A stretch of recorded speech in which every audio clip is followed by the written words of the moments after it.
আজকে রয়েছে পূজার আইবুড়ো ভাত, শুধু পূজা নয়, পাত্র পাত্রী মানে হবু বরকনে একসাথে কিন্তু আজকে খাওয়া দাওয়া করবে আইবুড়ো ভাত। তার জন্য কি কি আয়োজন করেছি চলো তোমাদেরকে দেখাই।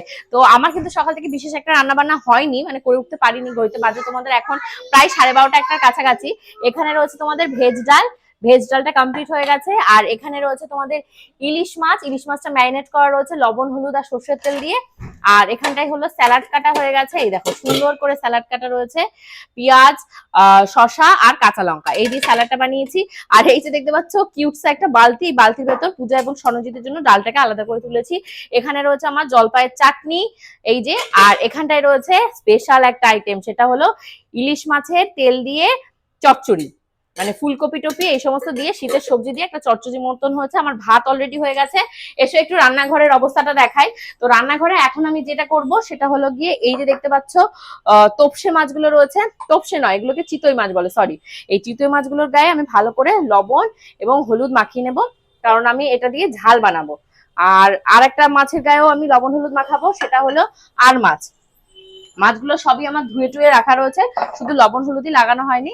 এখন একে একে লবণ হলুদ এগুলোর গায়ে আমি লাগিয়ে নেব।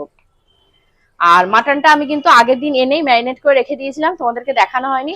চলো তোমাদেরকে দেখাচ্ছি মাটনটা কেমন ম্যারিনেট করা রয়েছে। এই যে আমার কিন্তু মাটন হলো এই যে এখানটায় রয়েছে, এই হলো মাটন আর এই হলো ম্যারিনেট করা মাটন। পুরো আমি এর গায়ে লাগিয়েছি তোমাদের সর্ষের তেল, তারপর একটু রয়েছে ঘি, তারপর রয়েছে জিরের গুঁড়ো, ধনের গুঁড়ো, সর্ষের তেল, লবণ হলুদ এই দিয়ে আমি ম্যারিনেট করছি। আর একটু টক দই রয়েছে, সেটা আমি কালকেই করে রেখে দিয়েছি। আর এখানটায় আজকে একটা স্পেশাল জিনিস হবে, সেটা তোমাদেরকে দেখাচ্ছি। মিক্সচার মেশিনের ভেতরে রয়েছে তোমাদের এই দেখো, এটা রয়েছে কিন্তু পোস্ত। পোস্ত দিয়ে কি হতে পারে বলো তো? Guess guess. সব মেনু বলে দেবো না, সব মেনু যদি বলে দিই তোমরা দেখবে কি আর করবেই বাকি। তো এখন আমি লিটল গোল্ডের খিচুড়িটাকে বানিয়ে নেবো। লিটল গোল্ডের খিচুড়িটা রেডি করা না হলে আমি মাটনটাকে না এই প্রেসার কুকারে সিটি দিতে পারবো না।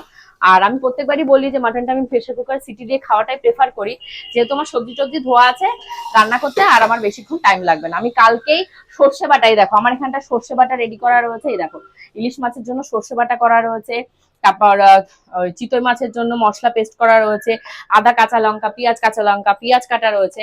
এখন শুধু দাঁড়িয়ে দাঁড়িয়ে ঝটপট রান্না করার পালা, আর কোনো কাজ নেই।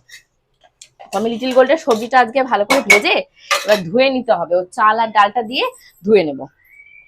তারপর আমি এই মাছগুলোর গায়ে লবণ হলুদ মাখিয়ে মাছগুলোকে ভাজতে দিয়ে দেবো। তো পূজাকে আমি বলেছিলাম যে পূজা তুই একটু সকালবেলা 10টা নাগাদ আসবি, এখন ঘড়িতে বলছি না 1টা বাজতে যাচ্ছে, তাও পূজার দর্শন নেই। মানে কি বলতে হয়, ওদের ভরসায় ওরা বোঝে না আমি একা একা কিভাবে যে এই কাজটা করেছি, মানে এত কিছু।